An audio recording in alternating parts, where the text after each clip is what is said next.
ခေတ္တခဏနားထောင်ပေးပါခင်ဗျာအခမ်းအနားအစီအစဉ်နှစ်မှာနိုင်ငံတော်အလံကိုတည်ဆောင်မှာဖြစ်တဲ့အတွက်အခမ်းအနားအစီအစဉ်နှစ်ကျင်းညာပြီးဆိုတာနဲ့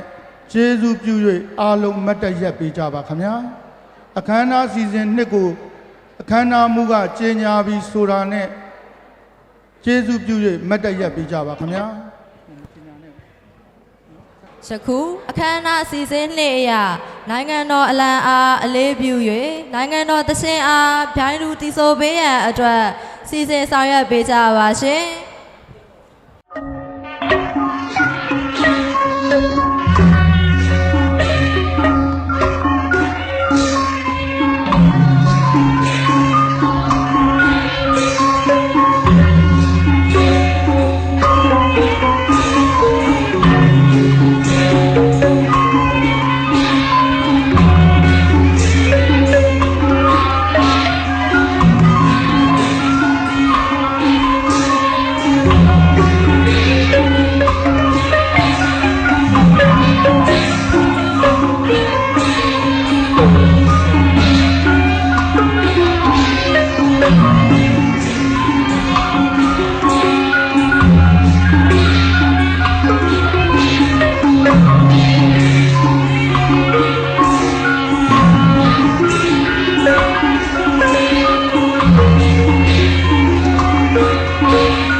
နိုင်ငံတော်သီချင်းတီဆိုမှာဖြစ်ပါတယ်ခေတ္တခဏမတ်တရက်ပေးတာပါဦး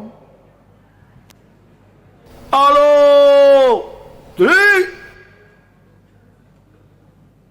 ပြည်တော်စုသမ္မတမြန်မာနိုင်ငံတော်လာ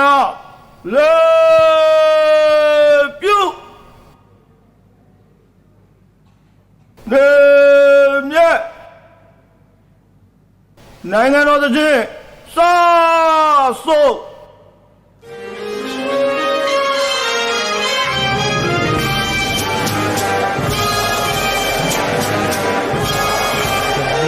flag is the first to be hoisted.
အားလုံးပဲပြန်လဲထိုင်နိုင်ပါပြီခင်ဗျာ